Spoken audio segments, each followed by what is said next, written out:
ไทย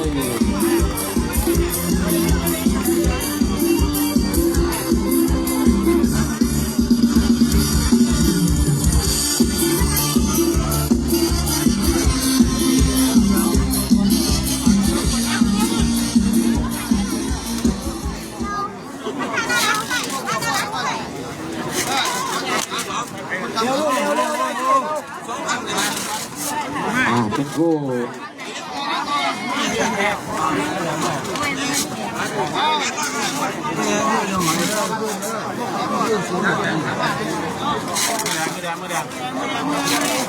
เชี่ยพุ่มเชี่ยเลยวะ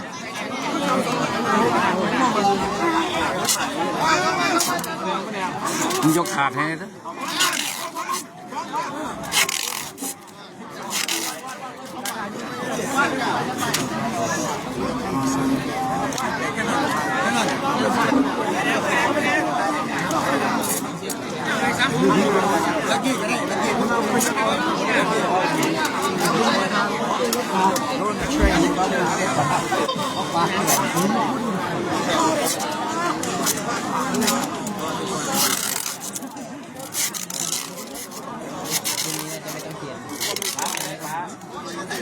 โอ้ยมัดแดงยุกกระย่านบ่ดีเว้ย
ต้มกระพันคนทะเลต้องอร่อยป่ะ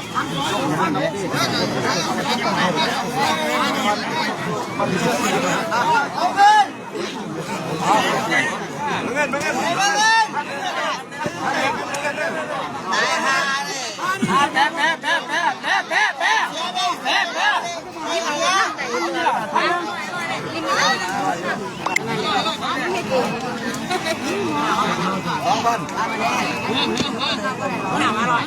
อันนี้มือแดงลงนมเมื่อกี้พักนึงเนี่ยเอามือแดงมือแดงมือแดงมือแดงมือแดง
สักพ่อเดียวตีพุ่งตีกัน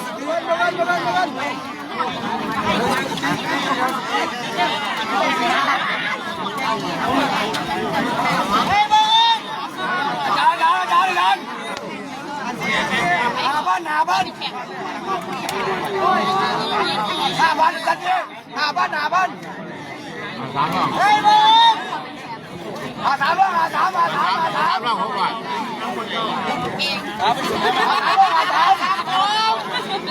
ทำไม3บ้าง3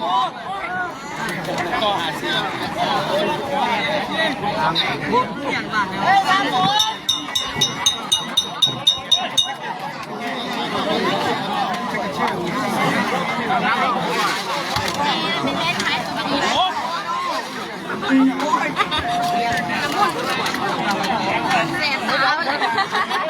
โว้กินน้ำแม่เสมอไหมกินน้ำแม่จะ2 บาท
เอากว้างเขาที่หลัง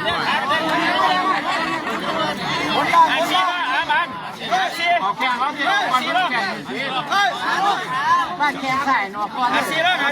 ออกกว้างเขาออกกว้างเขาเราไม่ต้องพาออกกว้าง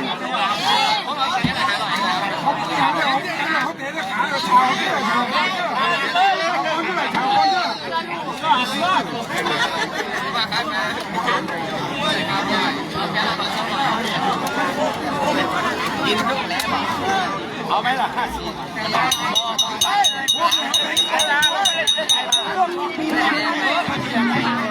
ยังขาใส่ก็ล่ะเอาพอแล้วไงว่าเขาจะดูกินน้ำมันบอกว่าฉันได้แล้วมันจะเอาหัวใจแล้วยก3นะครับคู่นี้เป็นชิงแชมป์รุ่น1นะครับให้กับโอ้ขยันนะเหมือนขยันกว่าที่ไหนเป็นการน่าติดตามรับกันมาด้วยนะครับรายงานก็ตักวิทย์วันิชการนะครับเอนาลิกรูปครับคุณแม่คุณรัก ตัวเป็นสมมติเราเป็นคนสองที่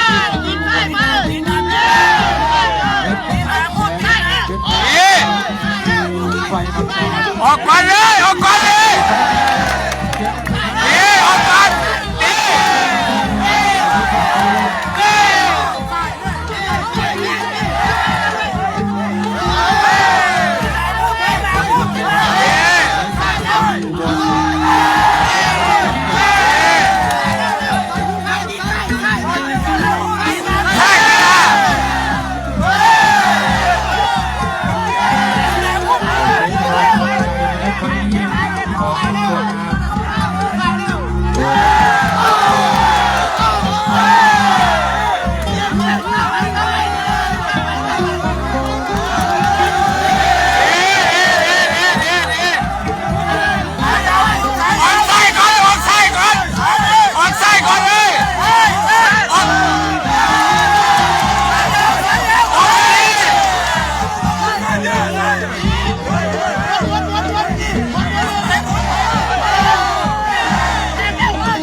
ดูนิ้วถือมันเอาดูฐานเลยทีเดียวรับใครชอบใครว่าใครก็ตัวของใครชอบตัวเราไม่เอาเนื้อใส่ก็บางด้วยเลยเป็นนภัสเจริญจุดเนื้อใส่ก็บางด้วยเนื้อใส่หนักเราเนื้อทำให้เป็นหนักแล้วเราเนื้อใส่เข้าคุกเดียวนี้ทุกคนเขาดีครับต่อกูเองตอนที่เราเป็นคนไทยก็คือของเขาบางด้วยไปทางที่เจ้าที่คุ้มเราจะคิดพระคุณใส่ไว้ที่ทำได้ย่อเข้ามาในโรงพยาบาลที่ทำดีที่ใหญ่ครับแต่เป็นชั้นดีมาตรฐานมาตัวแบบย่อผมดินใส่เขาแล้วดินใส่เลยผู้ดินทั้งคู่ที่สี่นะครับตัวนี้จะมีสี่รุ่นวันนี้ต่อจากที่นี้เมืองเพชรกับฟ้าเมืองไทยมานั่งรอไว้นะครับแล้วก็ตามล่ากับตามรักมียาฉีดน้ำมันครับขอเอาหมูเรามี18มกรา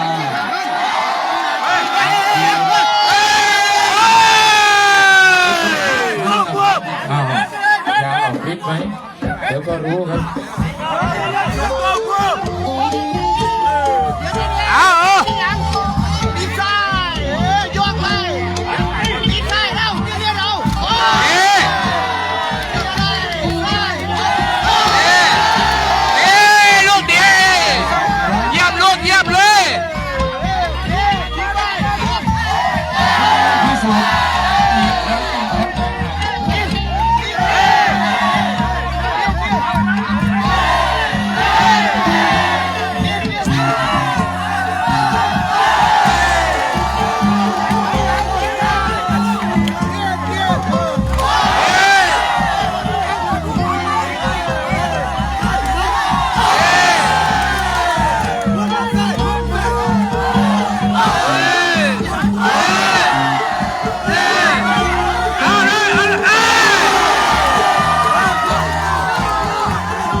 ช่วงนี้ก็จะได้เรียนเชิญท่านผู้ใหญ่ผู้ใหญ่มาสักนะครับ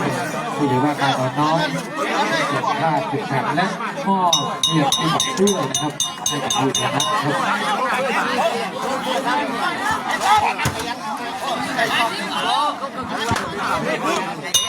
คู่ต่อไปก็มาเล่นกับพิษฟ้ามีชัยนะครับแล้วก็ตามล่ากับบางรัก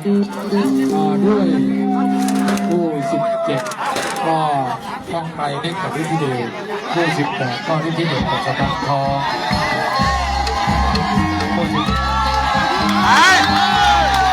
ไปอีกยกเดียวครับรู้กันครับอันเลยคู่นี้ก็อัน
การแข่งขันครับเจอกันมา2 ไฟล์นี้เป็นไฟล์ที่3นะครับผัดแพ้ชนะกันมาดูไฟล์นี้อะไรจะเกิดขึ้น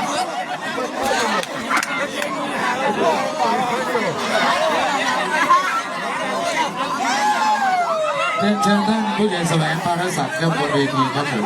เชิญครับ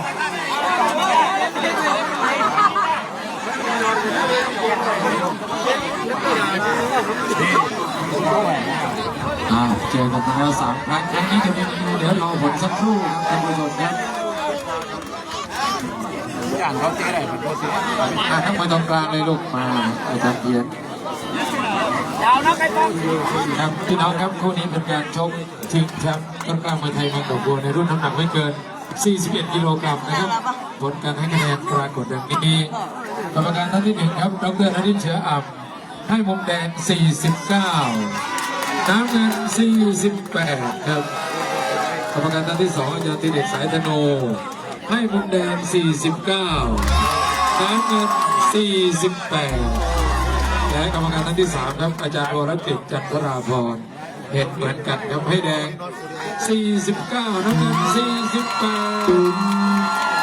เมืองโบงามปอพรพูนเยี่ยม